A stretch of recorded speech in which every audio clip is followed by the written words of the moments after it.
Thank you, Mr. Flood. Absent any more questions, I'll move to my closing statement and ask that Mr. Flood maybe consider a congressional delegation to the cigar bar at some point. I think two things can be true at once. These are tough times for all businesses, small businesses in particular. I'm a small business owner. I've been in business my whole life. I recognize how inflation, workforce development, and permitting are complicated. And I look forward to working with my colleagues on both sides of the aisle on this committee to doing this important work. I think we're in violent agreement, and I find that a great opportunity. I also heard some very promising comments from both sides about the importance of sharing more ownership. I think that is terribly important, and particularly, as Mr. Flood pointed out, for rural America, where I want to see more businesses developed. I want to see more ownership.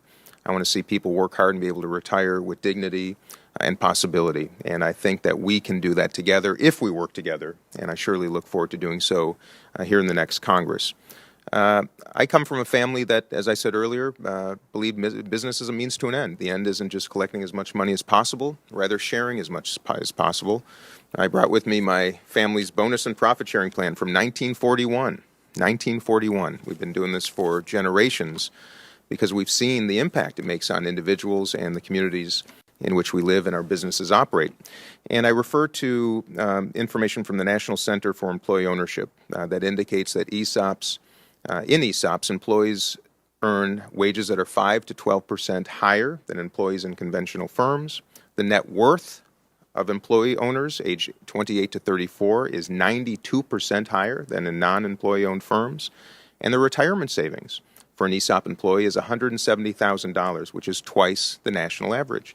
I can't imagine anybody objecting to my premise that more ownership is better in America, and we should be working together to inspire that, and I look forward to so doing. There are challenges. I think the SBA can surely be doing a better job to educate, inform, advise, and encourage.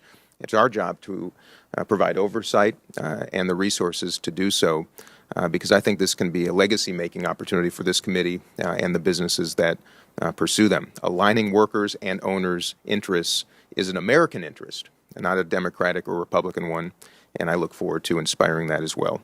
So to anybody interested in this kind of work, let's keep it going. I think there's a lot of shared sentiment and great opportunity. With that, I will ask for unanimous consent that members have 5 legislative days to submit statements and supporting materials for the record. Without objection, so ordered. If there are no further business to come before the committee, we are now adjourned, and I thank all of our witnesses and my colleagues for showing up today. Thanks, everybody.